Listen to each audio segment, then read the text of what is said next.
Hai Sobat BKN, selamat datang di BKN Talk bersama saya, Edward Malik. Kali ini kita akan bahas tema spesial yang paling ditunggu-tunggu oleh para calon ASN, yaitu seleksi P3K 2024 untuk siapa?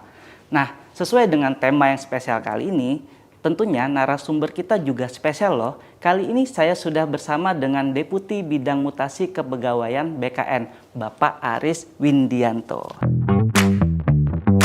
Selamat datang Pak Aris. Selamat sore Ya. Mas Edo. Apa kabarnya nih Pak Aris? Kabarnya baik. Ya, sebelumnya terima kasih sudah menyempatkan waktunya untuk datang ke sini ya Pak. Nah, Sobat BKN, jangan lupa untuk subscribe, like, dan komen di YouTube channel kita. Dan tonton terus ya sampai habis biar tidak ketinggalan informasinya. Langsung aja nih Pak Deputi. Belakangan ini Pak, banyak sekali di media sosial BKN kita nih Pak. Netizen yang bertanya-tanya terkait dengan seleksi P3K 2024 Pak. Nah, sebenarnya Pak, siapa sih yang bisa mendaftar dalam seleksi P3K 2024 ini Pak? Terima kasih Mas Ya. Edo. Rekan-rekan atau Sobat BKN, bahwa pada tahun 2024, sedikit saya jelaskan, pemerintah melakukan pengadaan calon ASN, yaitu untuk CPNS dan P3K, ditambah lagi satu lagi yaitu untuk calon taruna sekolah kedinasan. Dasar aturan untuk pengadaan ini ada Permenpan nomor 6 ya, tahun 2024 tentang pengadaan pegawai ASN, kemudian keputusan Menpan 347 tahun 2024 tentang mekanisme seleksi P3K 2024, kemudian ada Kemenpan 348 2024 tentang mekanisme seleksi P3K khusus untuk guru. Nah, dalam aturan itu, khusus untuk P3K ada sekian banyak formasinya, cukup banyak untuk tahun ini, 1 juta lebih yang jelas. 1 juta. Untuk P3K saja 1 juta lebih. Nah, siapa yang berhak atau bisa mengikuti seleksi P3K tahun 2024 ini? Seleksi P3K 2024 diperuntukkan untuk yang pertama, ex-THK 2. Jadi, ex-tenaga honorer kategori 2 yang datanya ada di database BKN. Database tenaga honorer K2. Kemudian, tenaga non-ASN yang masuk ke database di BKN. Kemudian yang ketiga, tenaga non-ASN yang aktif bekerja di instansi pemerintah 2 tahun dan masih aktif bekerja dan tidak masuk ke dalam database tenaga non-ASN. Jadi 3 kelompok ini yang bisa mendaftar atau mengikuti seleksi P3K tahun 2024, tentu saja sesuai dengan formasi atau kebutuhan terkait dengan jabatan dan kualifikasi pendidikan yang sesuai dengan masing-masing calon pelamar ini. Oh, berarti dari penjelasan Pak Deputi tadi ada 3 kategori ya Pak. Yang pertama tadi ex-THK 2. Betul. Terus pegawai non-ASN yang datanya masuk dalam database BKN. Betul. Dan masih aktif. Betul. Serta yang terakhir adalah pegawai non-ASN yang masih aktif 2 tahun terakhir ini. Ya. Seperti itu ya Pak? Ya. Nah, lalu Pak, kira-kira untuk syaratnya itu dan ketentuannya apa aja ya Pak untuk menjadi atau ikut seleksi P3K tahun 2024 ini Pak? Oke, sebelum ke sana, Mas Edo, mungkin sedikit saya tambahkan untuk penjelasan yang pertama tadi. Kelompok besarnya itu untuk yang peserta yang bisa mengikuti seleksi P3K. Tapi ada turunannya, yaitu khusus untuk P3K guru. Ada tambahan yaitu pelamar prioritas. Itu level kelompok pertama. Siapa pelamar prioritas? Pelamar prioritas adalah pelamar yang lulus seleksi JF guru tahun 2021. Ya, tahun 2021, istilah yang kita gunakan di pengolahan adalah P-TL, lolos passing grade atau nilai ambang batas, tetapi tidak lulus karena keterbatasan formasi, dan tidak pernah dinyatakan lulus seleksi untuk JF guru periode sebelum tahun 2024 ini. Dan saat ini tentu saja masih bekerja di instansi pemerintah. Jadi mereka yang lulus tahun 2021 untuk JF Guru, bukan lulus, mohon maaf, memenuhi nilai ambang batas kelulusan, tetapi tidak lolos untuk mengisi karena keterbatasan formasi, itu menjadi prioritas pertama. Prioritas untuk pertama. tahun 2024 ini, untuk seleksi 2024 ini. Kemudian berikutnya sama, non-ASN yang terdaftar di database non-SBKN, kemudian guru non-ASN di sekolah negeri yang terdaftar di Dapodik dan aktif mengajar. Dapodik itu daftar pokok pendidik lah di Kementerian Pendidikan dan Kebudayaan. Dan yang terakhir adalah lulusan PPG itu untuk guru. Kemudian untuk kesehatan ada prioritas yaitu D4 bidang pendidik. Ya, D4 bidang pendidik yang tahun 2023 itu terdiskualifikasi walaupun sudah lulus karena formasi atau kualifikasi pendidikannya tidak sesuai dengan yang dipersyaratkan, sehingga di akhir dia dinyatakan tidak lulus, maka mendapatkan prioritas untuk seleksi tahun 2024 ini. Kemudian selanjutnya XTHK2, non-ASN terdaftar di database non-ASN BKN, dan tenaga non-ASN yang aktif bekerja di instansi pemerintah. Jadi untuk yang pertama. Kemudian yang kedua adalah persyaratannya ya berikutnya pertanyaan kedua. Nah, persyaratannya ada usia, ada pengalaman. Usia dan pengalaman ya. Kalau P3K usia minimal 20 tahun ya. Usia minimal. Usia maksimal karena masih mengacu pada PP 11 tahun 2017, maka usia maksimal 1 tahun dari batas usia pensiun untuk jabatan yang dilamar. Misalnya guru itu kan batas usia pensiunnya 60. Maka sebelum 59 usianya dia masih bisa mendaftar untuk menjadi P3K guru. Nah, kalau yang lainnya misalnya untuk yang fungsional muda, untuk analis SDM misalnya, itu kan 58 maksimal. Maka dia melamarnya sebelum usia 57, itu masih boleh. Jadi minimal kontrak kerjanya 1 tahun. Kemudian ada syarat pengalaman kerja. Syarat pengalaman kerja adalah minimal 2 tahun untuk jenjang pemula terampil dan sebagainya, kemudian minimal 3 tahun untuk jenjang ahli muda. 3 tahun. Dan ini karena ini P3K sekarang ini ada yang khusus yang untuk yang khusus, terutama yang prioritas yang urutan yang ketiga tadi, yang aktif mengajar 2 tahun di instansi tempat dia lamar. Jadi ya di satu instansi gitu. Beda dengan P3K formasi umum, itu bisa pengalaman kerja 2 tahun, bisa akumulasi dari beberapa instansi. Kalau ini tidak, harus di 2 tahun di instansi dan melamarnya harus di situ. Harus di situ ya.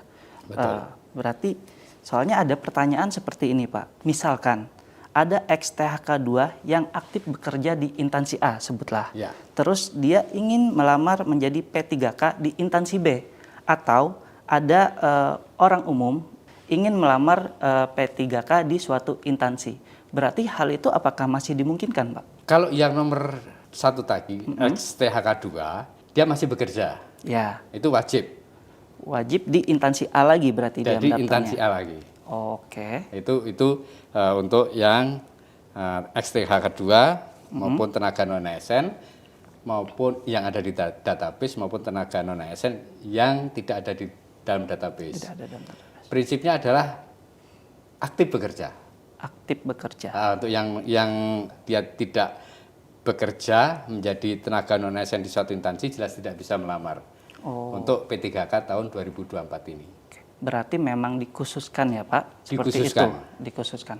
Dari penjelasan Pak Deputi tadi, apakah ada Pak kelompok sasaran tertentu yang mendapatkan afirmasi seleksi P3K tahun ini? Misalkan diperuntukkan hanya untuk tenaga honorer atau non-ASN yang hanya terdaftar di BKN Pak?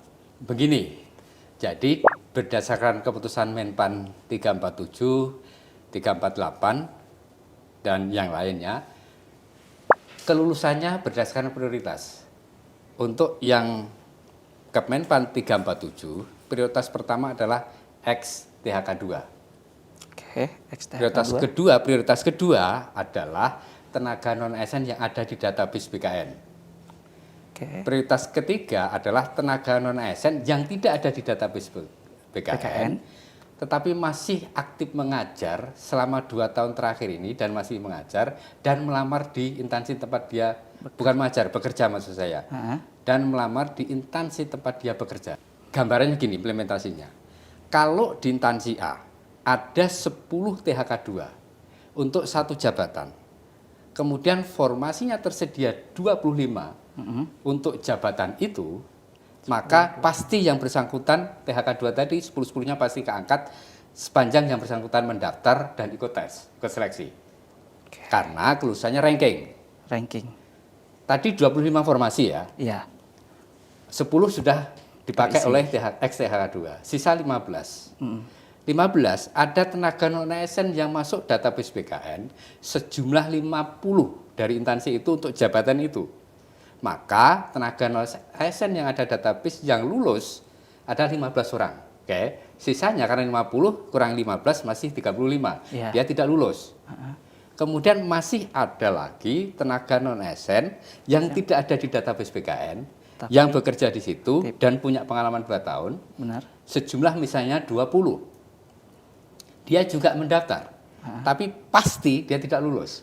Berbeda dengan ketika ini ada 10 tenaga ex-ETHK2, ini ada 15 tenaga non-ASN yang masuk database BKN, kemudian ada 5 tenaga non-ASN yang tidak ada database BKN tapi memenuhi syarat, kemudian formasi yang tersedia 50, diajukan 50, hampir pasti semuanya ikut tes terima. Karena 10, 15, 5, 30. Formasi yang disediakan misalnya 30 misalnya, pasti keangkut semua. Sepanjang yang bersangkutan mereka mendaftar ikut tes. Syaratnya harus ikut tes. Berarti syaratnya itu adalah mendaftar dan ikut tes Iya. ya Pak? Tidak ada otomatis. passing grade seperti itu? Ranking. Dikategorikan untuk ranking honorer, untuk non-ASN, ASN, atau digabung rankingannya ini semua Pak? Jadi ini seringkali juga membuat bingung Benar. para pelamar. Benar. Oh saya nilai saya bagus kok. Saya kalah dengan nilai yang iya, di bawah saya. Benar, seperti itu Pak. Ya, itu yang sering kali pertanyaan masuk atau sanggahan masuk.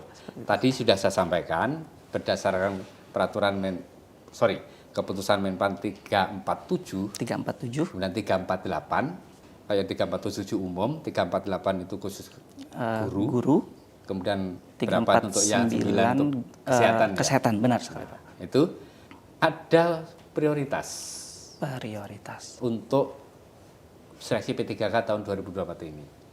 Sekali lagi, prioritas pertama secara umum saja adalah ex-THK2. Prioritas kedua adalah tenaga non-ASN yang ada di database BKN. Non-ASN database BKN. Ya. Yang ketiga, tenaga non-ASN non-database BKN. Tenaga ASN non-database BKN. Prioritasnya ya Pak? Ya. Jadi, yang pertama adalah di ranking dulu THK2. Ini taruh di atas. Iya.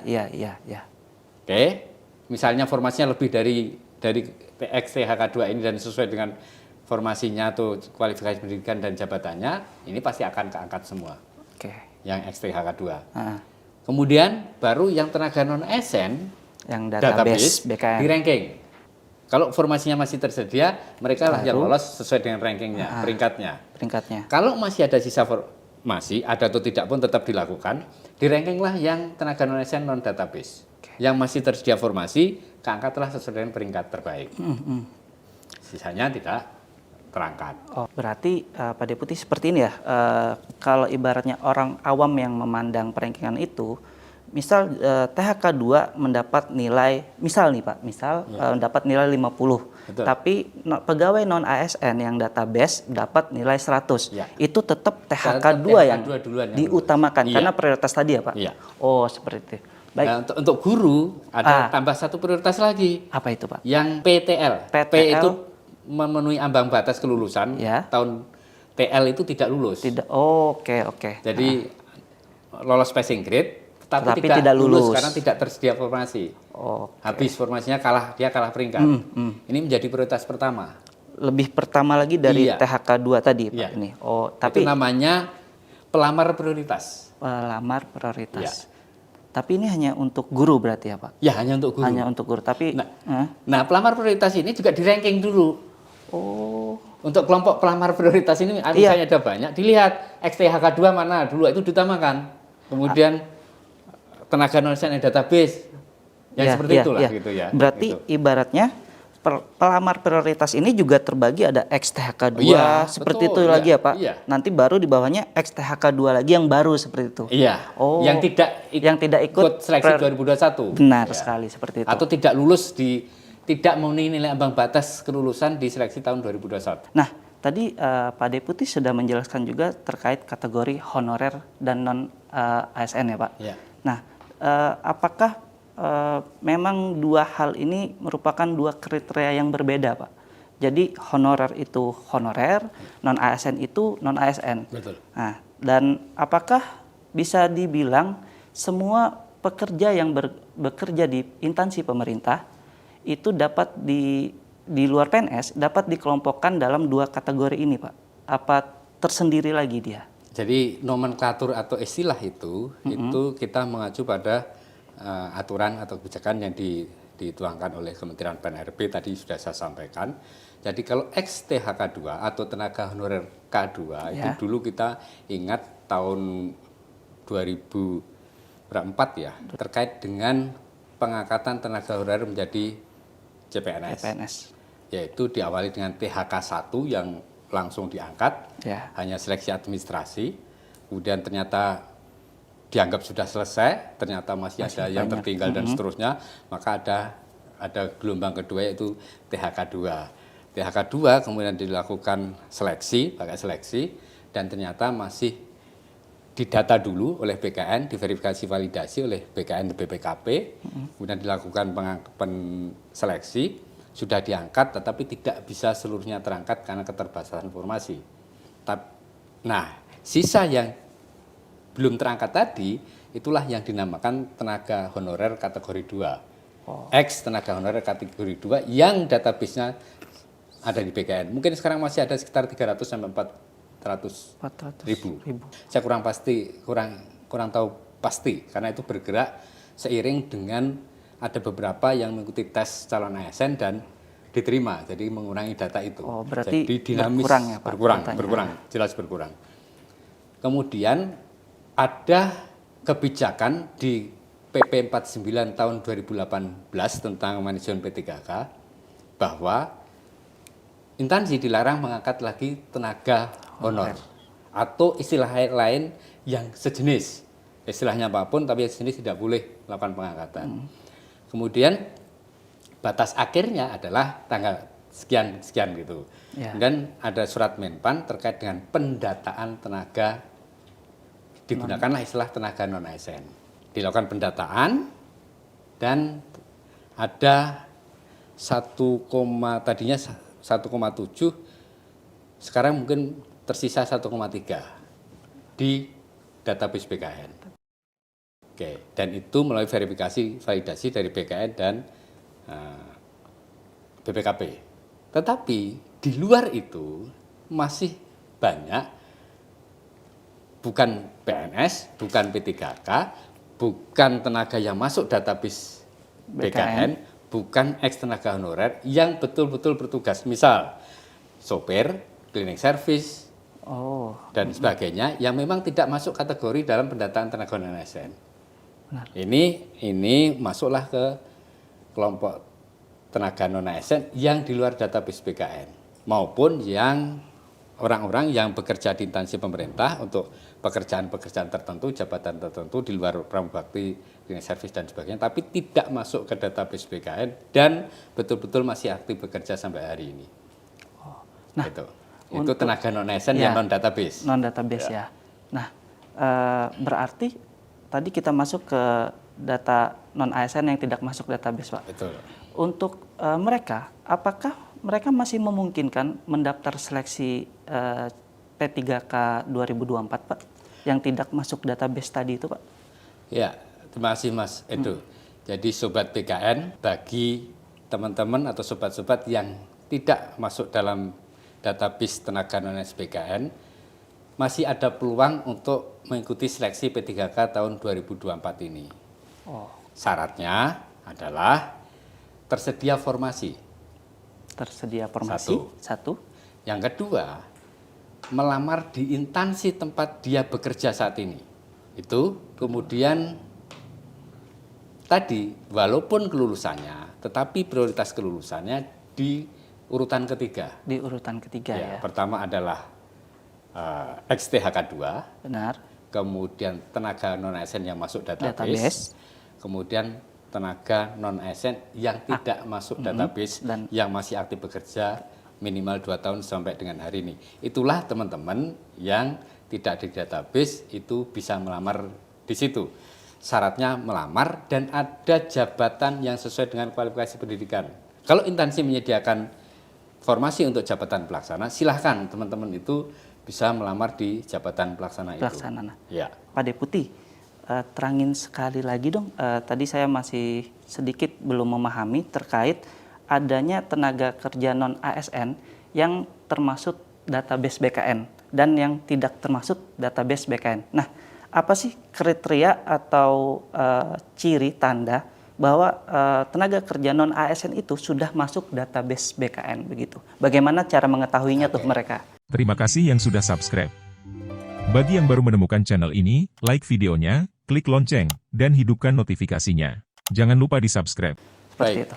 Terima kasih Mas Edo. Ya, siap. Jadi tadi sudah saya jelaskan sedikit terkait dengan istilah tenaga non-ASN yang ada di database BKN. Benar. Dan tenaga non-ASN yang non-database BKN. Benar.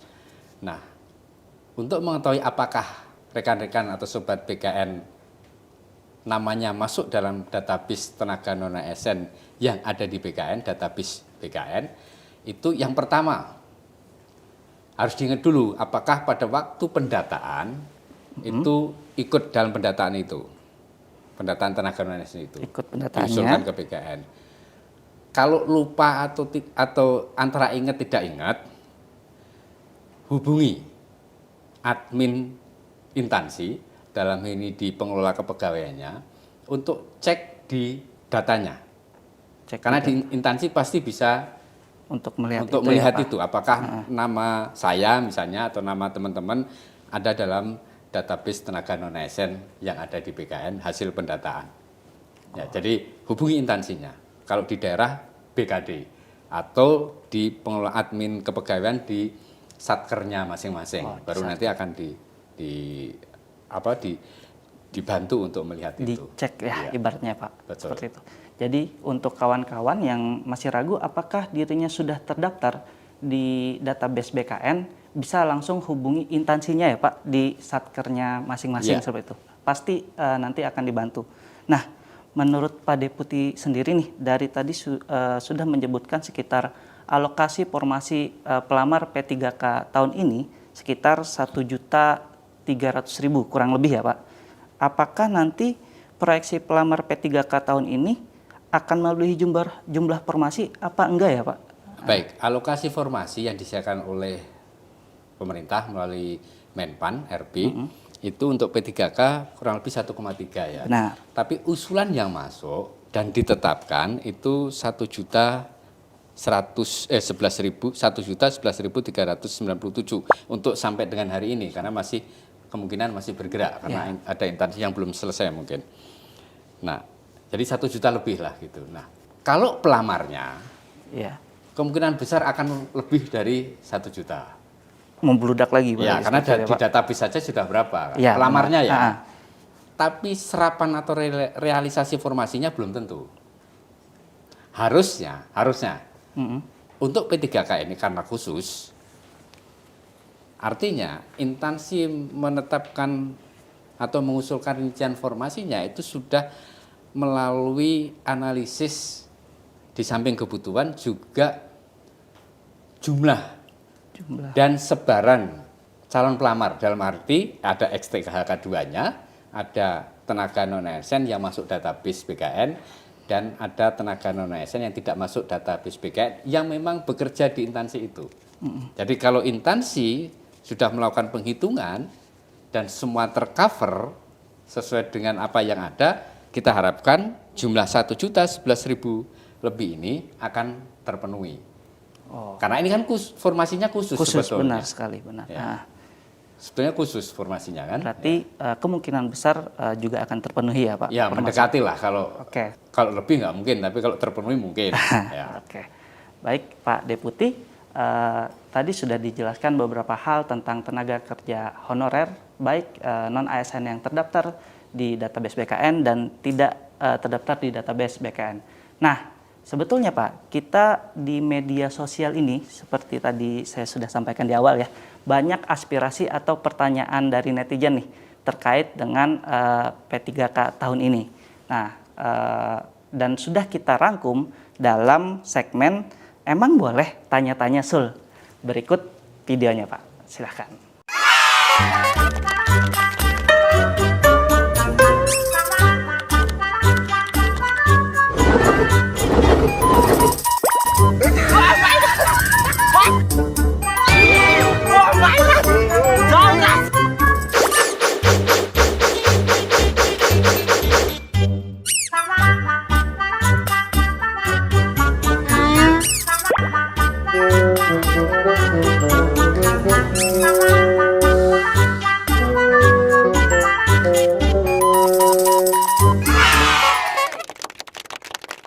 Jadi begitu tadi Pak, rangkuman pertanyaannya itu apakah honorer dan non-ASN yang terdaftar di database BKN yang sekarang ada ini itu otomatis lulus menjadi P3K atau wajib mengikuti seleksi dulu dan lulus seperti itu?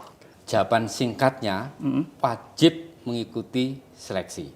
Wajib mendaftar dan mengikuti seleksinya. Kelulusannya ada prioritas. Tadi kelompok XTHK 2 kalau nggak mendaftar ya nggak akan diangkat. Benar. Tenaga non-ASN yang ada di data BKN kalau tidak mendaftar dan ikut seleksi ya nggak bakalan lulus dan diangkat. Lulusnya kalau mendaftar dan ikut seleksi ya, kalau dia di ranking hasil seleksinya nilainya ada seleksi kompetensi. Benar. Ya kan, kemudian ada wawancara kan, wawancara tertulis. Ya. Seleksi kompetensi ada manajerial sosiokultural, kemudian ada teknis. Ya. Kemudian ada wawancara tertulis. Kalau di ranking dia masuk ke jumlah dari ketersediaan informasi, ya keangkat. Keangkat ya. Tapi kalau dia tidak masuk, ya tidak keangkat sebagai P3K penuh waktu. Penuh waktu. P3K penuh waktu. Karena apa? Kenapa tidak pasti diangkat? Di samping harus ikut tes juga ketersediaan informasi oleh instansi. Ya. Instansi punya THK 2 tapi tidak mengajukan formasi yang sesuai dengan jabatan atau kualifikasi pendidikan THK 2 itu kan juga tidak mungkin kan, mestinya tidak terjadi, tetapi bisa jadi ada instansi yang tidak mengajukan formasi. Saya belum cek satu-satu apakah ada daerah atau instansi yang memang tidak melakukan pengadaan P3K, tapi rasa-rasanya hampir semua melakukan pengadaan P3K.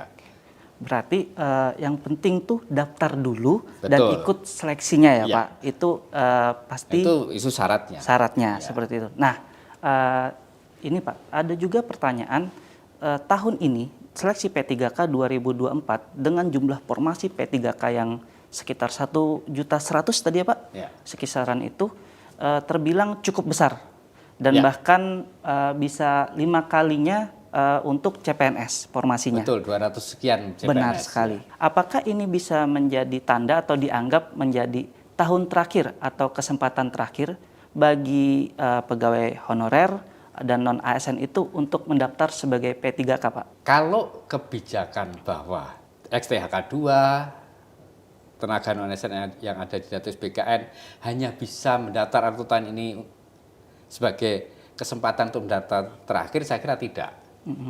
Tapi kebijakan yang sedemikian rupa untuk menyelesaikan tenaga non-ASN yang ada, ini yang tahun inilah.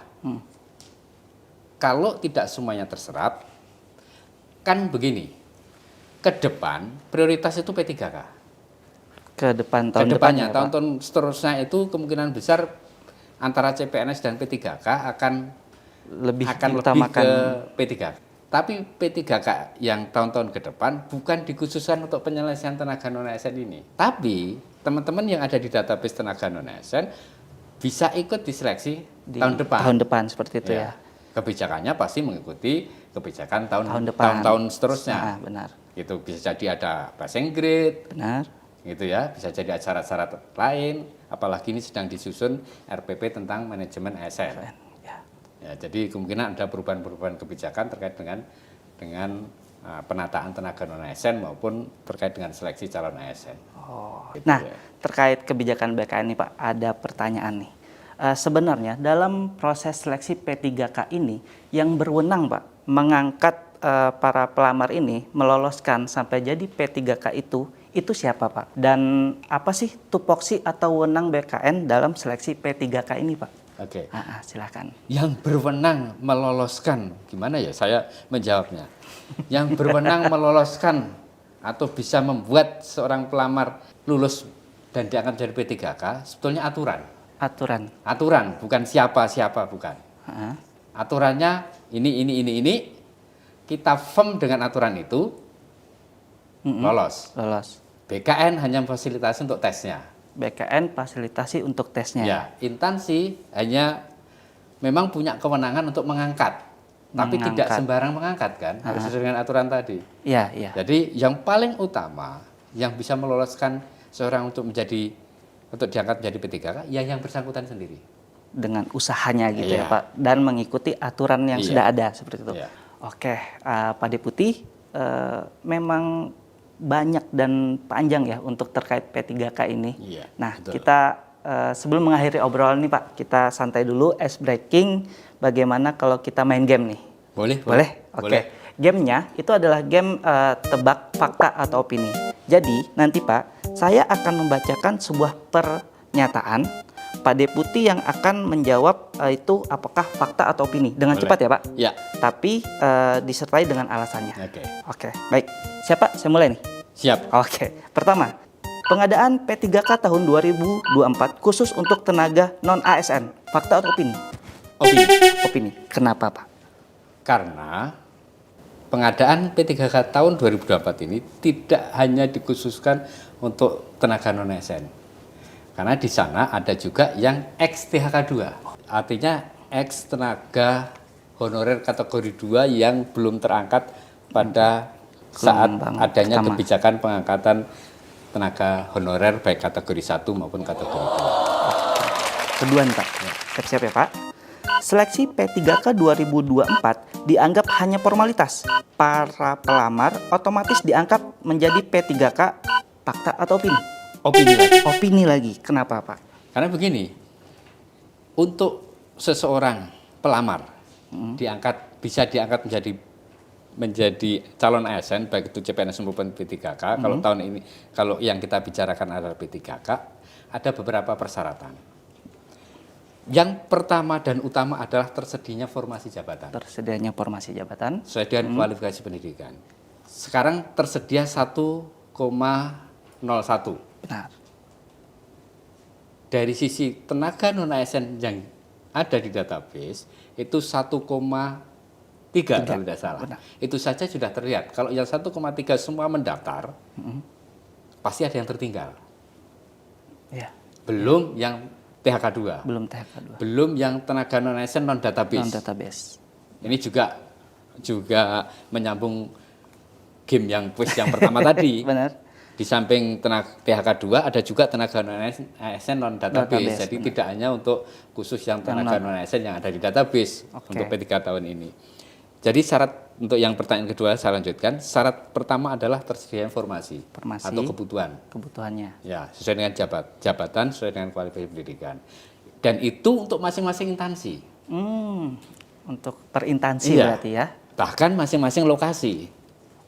Ya misalnya guru di SD ini, guru kelas ini walaupun bisa optimalisasi. Oh, tidak menyeluruh seperti itu Bapak.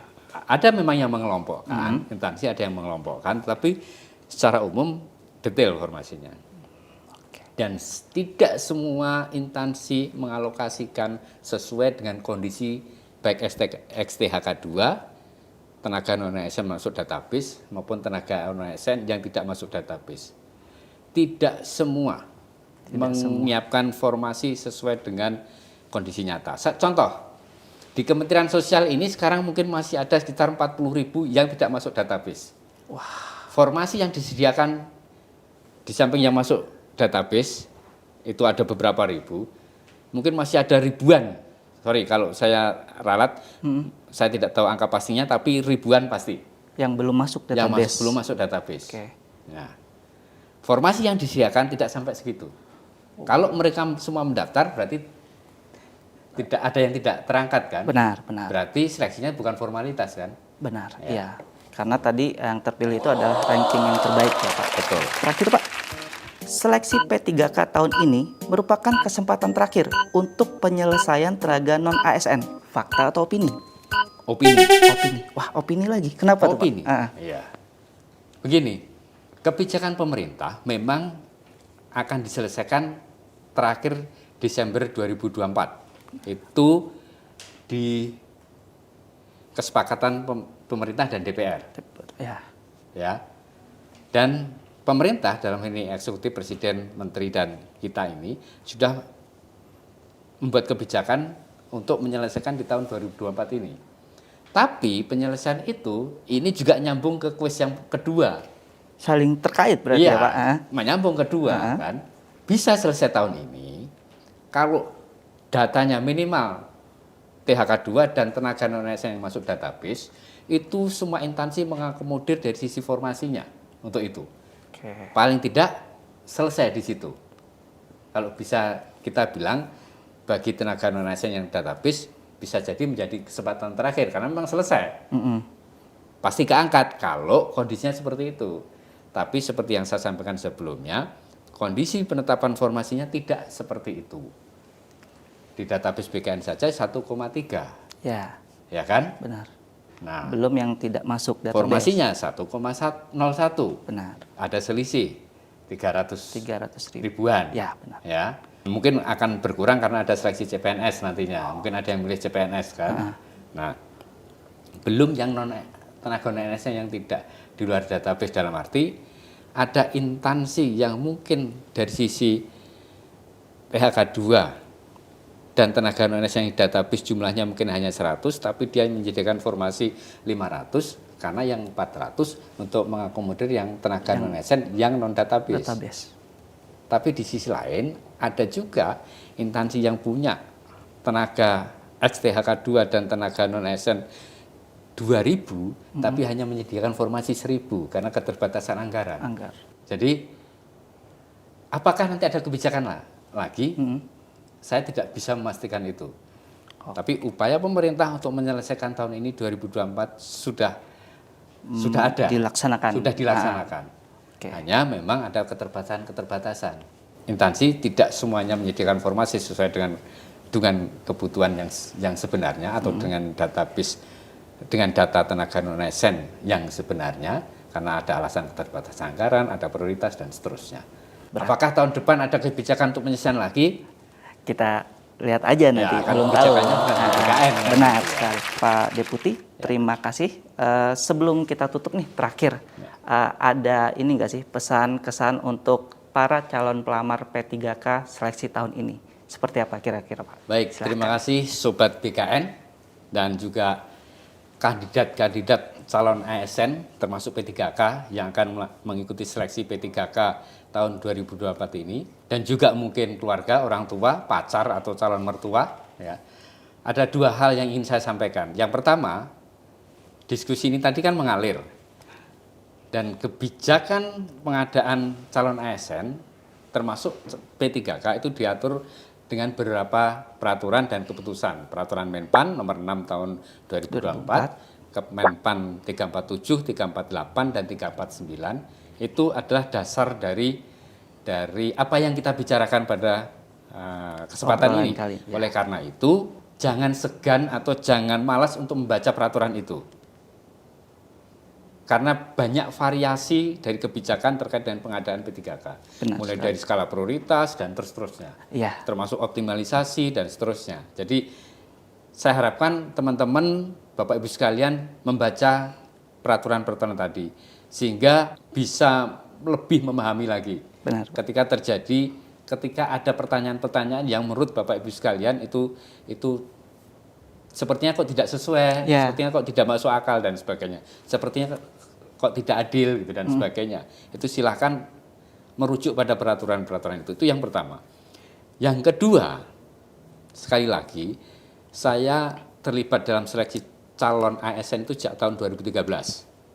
Mulai saat CAT pertama kali itu bergulir.